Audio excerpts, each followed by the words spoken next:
Kenapa di bursa transfer kali ini Persib justru terlihat senyap? Apa ini strategi? Atau akan ada kejutan besar? Yuk kita bahas. Bobotoh, biasanya Persib di bursa transfer sebelum mengumumkan pemain baru diawali dengan kata hatur nuhun. Kenapa? Biasanya Persib mengumumkan pemain-pemain yang keluar, yang dipinjamkan, yang habis kontrak. Nah, hari ini Reza Hehanusa dan Hamra Hehanusa resmi dipinjamkan ke Persik Kediri. Itu artinya tidak lama lagi Persib akan welcome, akan mengumumkan pemain baru. Pertanyaan besarnya, siapa sajakah dan di posisi apa sajakah Persib akan mendatangkan pemain baru? Mari kita bahas.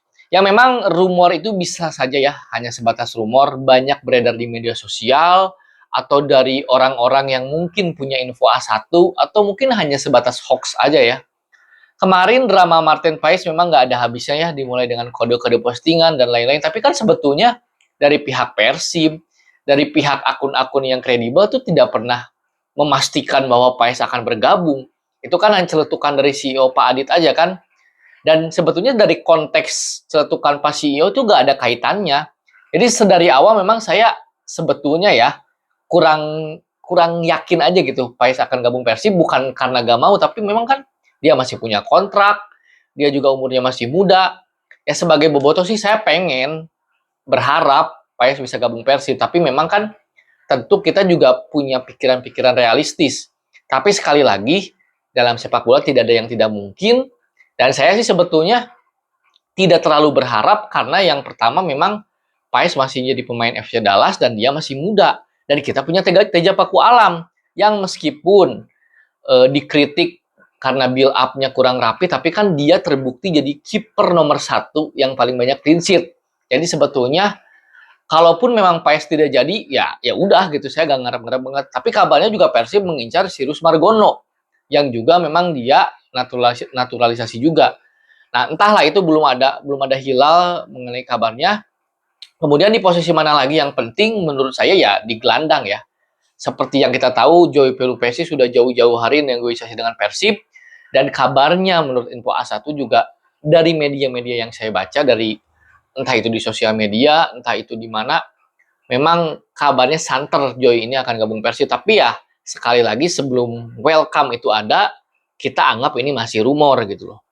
Lalu di posisi penyerang, ini juga ramai dibicarakan. Sebelumnya Persib mengincar striker timnas Uzbekistan, akhirnya batal karena dia bergabung di FC Persepolis ya, Liga Iran. Ya memang itu levelnya sih cukup tinggi ya, pemain itu, pemain timnas Uzbekistan yang nanti akan bermain di Piala Dunia. Kabar lain juga striker asal FC Seoul ya, Marco Dugarsik kalau nggak salah namanya, itu juga diincar, katanya kontraknya habis, tapi masih sebatas rumor juga. Ya namanya namanya rumor, sah-sah aja kan sebetulnya. Kemudian posisi lain yang menurut saya harus ditambah ya pemain yang bernaluri menyerang ya. Bisa mungkin sayap atau pemain nomor 10 layaknya Tyron Delpino ya, pemain yang mungkin mirip-mirip lah tipikalnya dengan Tyron Delpino. Karena memang Tom Haye ini memang gelandang yang cerdas, tapi buat saya dia itu bukan pemain nomor 10. Dia tuh lebih ke nomor 8 lah, nomor 8. Jadi artinya dia bisa mengirimkan umpan, bisa mengatur ritme permainan, tapi dia bukan nomor 10, bukan second striker, bukan gitu. Jadi Persib cukup butuh di posisi itu karena kan ketika berlaga di 16 besar ACL itu ya levelnya udah beda. Kemudian juga Persib butuh lagi kreativitas di lini tengah, sehingga cukup penting bagi Persib untuk mendatangkan pemain yang bernaluri kreatif gitu loh. Nah kemudian ini kasus yang tidak kalah dramatis yaitu Federico Barba, yang entah harus dibawa kemana. Kabarnya sih Persib telah menolak tawaran dari klub Liga Yunani ya, Aris Salonika, dan sekarang Barba mau tidak mau harus stay dulu di Persib karena dia punya kontrak 2 tahun dan belum ada lagi kelanjutannya negosiasi dengan klub mana. Tapi ya kalau lihat dari ekspresi wajah Barba, ya memang dia udah nggak betah sih ya, karena faktor keluarga tadi. Ya mungkin ya seseorang pemain bisa dipengaruhi oleh keluarganya, termasuk mungkin istrinya. Itu juga kita tidak perlu membesar-besarkan lah. Persib mah pemain datang dan masuk itu udah biasa, tapi ya tidak ada satupun pemain yang lebih besar dari klub gitu. Jadi Boboto juga nggak perlu kita ngegeruduk IG-nya istrinya Barba atau Barba, ya biarin aja gitu. Kalau kayak gitu kan seolah-olah Barba itu terlalu besar gitu ya. Kita bisa cari lagi kok penggantinya kalau memang dia benar-benar ingin pergi. Kecuali dia stay, dia fighting spirit, ya oke, kita sih senang-senang aja. Dan dari ekspresinya ketika latihan kan kita tahu lah ya, dia udah males gitu. Jadi mungkin itu posisi-posisi yang menurut saya sih urgent ya untuk Persib melakukan bursa transfer agar bisa balance, bisa tetap fokus di dua kompetisi dengan performa yang bagus gitu loh.